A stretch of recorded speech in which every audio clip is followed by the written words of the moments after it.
Caríssimos irmãos e irmãs, nós estamos no último dia do calendário litúrgico, no último dia do nosso tempo. Amanhã, hoje à noite, porque hoje à noite já é domingo, liturgicamente falando, já estaremos celebrando Ano Novo na igreja. Um tempo de mais oração, de mais penitência, de mais caridade. Um tempo forte na igreja. Na liturgia, o ano litúrgico é uma escola de santidade. O que é o ano litúrgico? De uma maneira bem simplificada. O ano litúrgico é a vivência que nós fazemos dos tempos litúrgicos na igreja. Então, qual é o primeiro tempo litúrgico na igreja? O Advento. Depois, o Natal. Depois, um pedacinho de tempo comum. Depois, Quaresma. Depois, Páscoa. Depois, tempo comum. E aí terminamos o tempo comum, iniciamos o Advento. Então, esse relógio. E a igreja tem alguns tempos fortes, que ela chama de Kairos, que é um tempo da graça. E o Advento é um deles, é um tempo forte. Em grego, quando nós queremos falar sobre o tempo, em português a gente fala tempo. O tempo está fechado, o tempo está ensolarado, o tempo está frio, o tempo está quente, o tempo está bom. E às vezes tempo bom pode significar tempo bom se você gosta de sol. O tempo está bom porque está ensolarado, ou o tempo está bom porque você está passando um período bom na sua vida. Então, mas é tudo uma palavra só, tempo. Seja ele no sentido meteorológico, seja ele no sentido espiritual, psicológico, né? Eu estou passando por um tempo difícil na minha vida, é a mesma palavra. Eu estou passando por um tempo maravilhoso, a mesma palavra. Pois bem, em grego não, nós temos Cronos, que é o tempo cronológico, e Kairos, que é um tempo especial. Então, cronologicamente, o ano tem 12 meses, cada mês tem 30 dias, cada dia tem 24 horas, cada hora tem 60 minutos, cada minuto tem 60 segundos.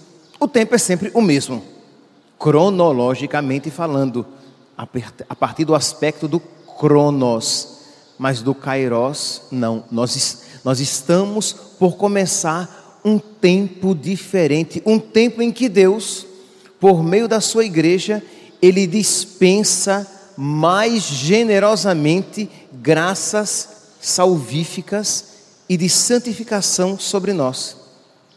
Por exemplo, a gente vai ouvir muitas vezes nas leituras de o tempo da colheita, o tempo da seara. Já chegou o tempo de a seara acontecer, de a colheita acontecer. Nós temos essa realidade na vida, digamos, agrícola. Por exemplo, quando é tempo de manga, exemplo, eu sempre falo manga porque eu gosto muito de manga, né? Tempo de manga, o pé de manga está sempre ali, o ano inteiro. Mas no tempo de manga, aquele pé que sempre está ali, recebendo chuva, sol, ele vai começar, durante aquele tempo, não sei se 2, 3 meses, 4 meses, sei lá quanto tempo se dá o tempo de uma fruta. Durante aquele período, as chuvas serão mais bem aproveitadas. Por quê? Porque os frutos serão mais abundantes. Porque é tempo de manga, é tempo de caju. Os cajus serão abundantes, porque é tempo daquela fruta. Pois bem, é tempo de graça. Não sei se vocês conseguiram compreender. Tempo do Advento é tempo, quer dizer, as graças acontecerão mais espontaneamente, não é a palavra, porque Deus espera a nossa colaboração. mas as graças acontecerão mais abundantemente. Graças estas que durante todo o calendário litúrgico Deus dispensa, mas nos tempos fortes Deus mais generosamente derrama sobre nós as suas graças. E este tempo do advento, que é geralmente 4 semanas, então pode ser uns dias a mais, uns dias a menos. Este ano, por exemplo, o advento começa no dia 2, mas existem anos em que o advento começa um pouquinho antes, já que é uma preparação para a festa do Natal, que tem um calendário fixo. Então, pode começar um pouquinho antes, um pouquinho depois, mas este ano nós teremos apenas 22 dias. E a pergunta é: o que você vai fazer durante esses 22 dias para que as graças que Deus quer conceder a você, você possa receber? São 22 dias. Você às vezes pode dizer, por exemplo, quando é a quaresma, nossa, para a quaresma é comprida, né? São 40 dias. E se eu contar ainda com os domingos, nossa, vai dar ainda uns dias a mais. Pois bem, o advento são só apenas 22 dias. E o que você vai fazer? Vai viver o tempo do advento como você viveu todos os dias anteriores? Pois bem, as graças que o Senhor quer derramar sobre você não frutificarão na sua vida. Por quê? Porque você não aproveitou esse tempo, esse kairos. Mas se você diz, não, Padre, eu quero sim aproveitar este tempo. Pois bem, o Evangelho de hoje então nos mostra o que nós devemos trabalhar, com o que nós devemos nos preocupar, dar atenção. Jesus diz: tomai cuidado para que os vossos corações não fiquem insensíveis por causa da gula, da embriaguez e das preocupações da vida. Então a gula e a embriaguez nos mostram, nos fazem recordar o quê? As realidades sensíveis. Então uma pessoa que vive entretida somente com as coisas que dão prazer, eu não estou falando de coisas necessariamente ilícitas, nem pecaminosas, só estou falando que uma pessoa que se dedica exclusivamente às coisas que dão prazer, ela vai tornar o seu coração insensível. Então o tempo do advento é um tempo de mais penitência. Por quê?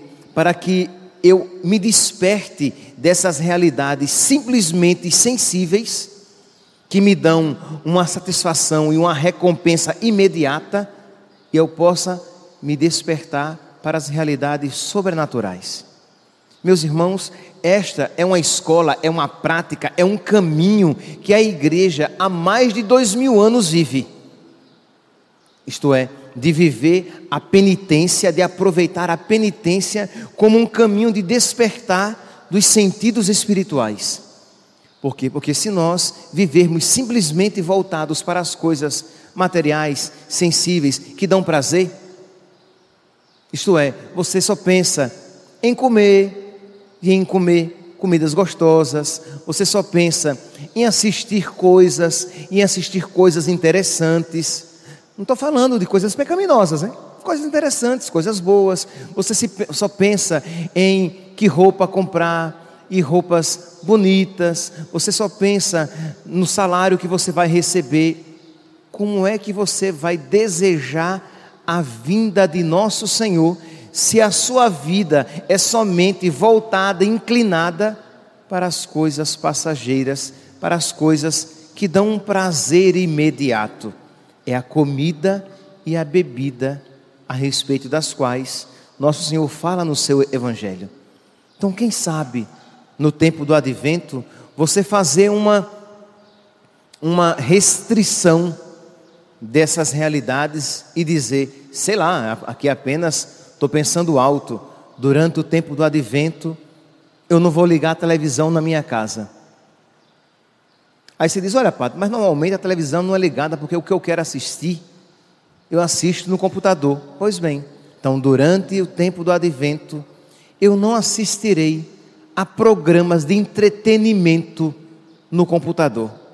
Não tem séries, não tem vídeos de YouTube, no máximo, realidades formativas, religiosas. Mas também não vale se empanturrar de filme religioso também, porque é uma maneira de fugir da oração. Então tá bom, eu vou assistir filme religioso um atrás do outro. Não, esse não é o espírito, meu santo. O espírito é o quê? É de você se entreter menos com as coisas sensíveis e se colocar em postura de oração. Ah, padre, mas dá uma agonia, porque chega um momento que eu não sei o que rezar. É verdade, mas essa agonia é necessária, porque só passando, só se expondo a ela, você a vencerá e entrará em espírito de oração. Porque se você, quando chega a agonia, você foge dela e volta a se entreter com as coisas do mundo, você não se aprofunda na sua vida de oração. Quer dizer, você continua buscando apenas as coisas sensíveis. Você reza, mas só reza enquanto tem gosto. Quando o gosto passa, você para de rezar. A sua oração é carnal.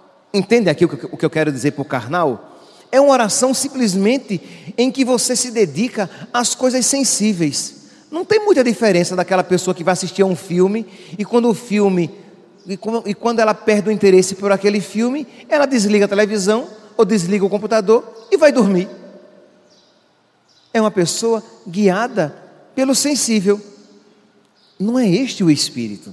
O espírito é de você tolher, tirar algo de você para que os seus sentidos, para que você de alguma maneira comece a se colocar numa perspectiva do sobrenatural. Senão você será sempre regido pelas leis animais. Um animal come quando tem fome, um animal dorme quando tem sono, um animal, ele faz aquilo que os seus instintos o levam a fazer. Nós precisamos ser guiados pela alma e não pelo instinto. Então o seu instinto, a sua natureza, a sua carne, a sua materialidade tem vontade de quê? De ligar o computador e se entreter com as páginas de mídia social. O seu instinto, a sua carne, a sua materialidade tem vontade de quê? De ficar olhando Facebook e Instagram. Não, padre, mas eu não olho nada de desonesto. Mas a questão não é apenas essa. A questão é o quê? Você simplesmente está buscando as coisas que lhe dão alguma satisfação. Por quê? Porque rezar custa. Mas é o único caminho que você tem para ter uma vida de oração. E você só aprenderá a rezar de verdade se fizer penitência. Porque senão, repito, a sua oração será carnal. Você só vai rezar quando tiver vontade, quando tiver gosto, quando sentir arrepio no corpo. Parou de sentir arrepio, você para de rezar. Por quê? Porque você não aprendeu a fazer penitência. Porque é a penitência que faz com que você haja, viva além do sensível. Que você aprenda a dizer não ao seu corpo e aquilo que ele pede e fazer aquilo que é um desejo da alma, que é encontrar-se com Deus. Então nosso Senhor, ele diz aqui, cuidado, porque senão vocês vão ficar insensíveis. Cuidado com a gula, a embriaguez e as preocupações da vida, que é quando uma vez o seu corpo, ele já dominado, simplesmente não mais dominado pela alma, pelas coisas espirituais, ele já está dominado simplesmente pelos desejos sensíveis, a alma também começa a se deixar levar pelas coisas perecíveis e passageiras. Então, são preocupações mundanas. Mundanas aqui, entendam, do mundo, isto é, com o meu emprego, com a minha saúde, com os meus amigos, com a minha família. Não tem nada de mal, né? Não há nenhum problema. O problema é quando você só se preocupa com isso. Você não se preocupa com o céu, com a sua salvação eterna, com o seu encontro com o nosso Senhor. Não, você sequer pensa sobre isso. Você não pensa. Isso não é objeto das suas preocupações de pensar: eu estou preparado para o meu encontro com Deus? Eu já fiz os meus propósitos de advento? Não, você está pensando na ceia do Natal, se vai ter mesa farta ou não. Você está pensando no sapato novo que você quer comprar, aquele sapato vermelho, mulher, né? Aquele sapato vermelho, e o rapaz aquele tênis, para usar no Réveillon. Você não está preocupado em entrar no ano de 2019 com um coração mais dócil a nosso Senhor. As suas preocupações são mundanas, são imanentes, são passageiras, são aqui da terra, e é claro que isso faz com que o seu coração se torne insensível para as coisas de Deus. Aí você ouve a palavra de Deus e nem tchum. Você ouve, você vai à missa do Natal, por exemplo, e aquilo não toca você. Se não tiver músicas bonitas e umas lâmpadas mais coloridas ou interessantes no presépio, você não se encanta, porque você só se encanta com as coisas materiais, entende? Isto é, se não tocar nos seus sentidos, você não consegue elevar a sua alma. Então, meus irmãos, o tempo do advento, e nosso Senhor então, nosso Senhor então, Ele dá a solução para isso. Qual é a solução? Ele diz: pois bem, para que esse dia não caia de repente sobre vós, porque Ele virá de repente, para que esse dia não caia como armadilha sobre vós, porque Ele virá assim, ficai atentos e orai a todo momento, a fim de terdes forças e ficardes de pé diante do Filho do Homem. Rezar, orar, fazer penitência, vigiai. A vigília é uma penitência, a vigília é uma oração penitente, porque a vigília ela requer um esforço de lutar contra o sono. O corpo, ele quer dormir, mas a alma diz: vigiai e orai. Vigiai e orai. Então, o desejo, a ordem da alma guiada por Deus é vigiai e orai, mas o corpo, ele quer dormir. Então, fazer penitência, estar em oração, rezar um pouco mais e pedir a Deus que Ele não nos faça esquecer que Ele virá. Meus irmãos, nós podemos ser católicos e passar a vida inteira sendo católicos sem ter uma espiritualidade do nosso encontro com o nosso Senhor. Jesus virá, o Senhor retornará. Aí você fala: padre, mas eu não sei quando ele virá e quando ele retornar. Meu santo, minha santa, mas se ele não vier no seu tempo cronológico aqui neste mundo, ele virá por ocasião da sua morte. Você se encontrará com ele.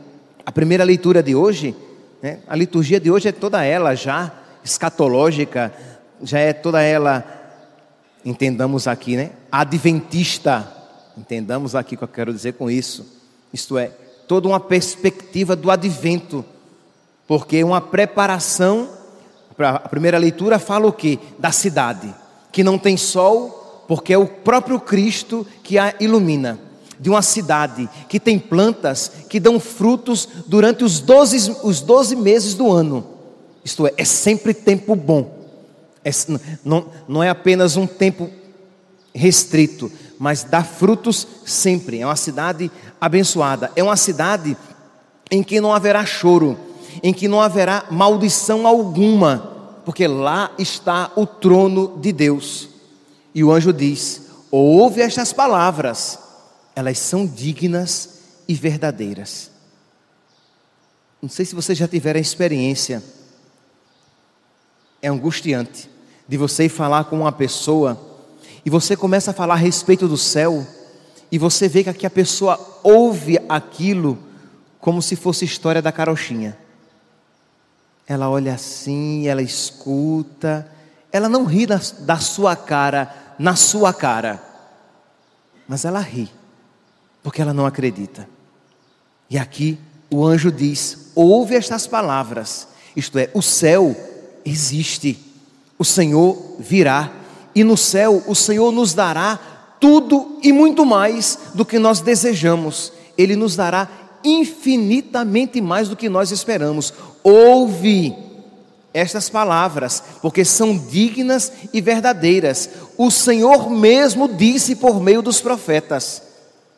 E continua São João no Apocalipse. O Senhor diz no Apocalipse de São João: eis que eu venho em breve, feliz aquele que observa as palavras deste livro. Que nosso Senhor, meus santos, nos conceda esta graça. Peçamos à Virgem Maria, neste primeiro sábado do mês e último sábado do ano litúrgico, que ela interceda por nós, para que nós alcancemos esta graça de crer nestas palavras, de nos preparar de verdade durante este tempo, de fazer um bom advento, para que de verdade possamos nos encontrar com nosso Senhor, na liturgia, na vida e no final da nossa vida. Louvado seja nosso Senhor Jesus Cristo.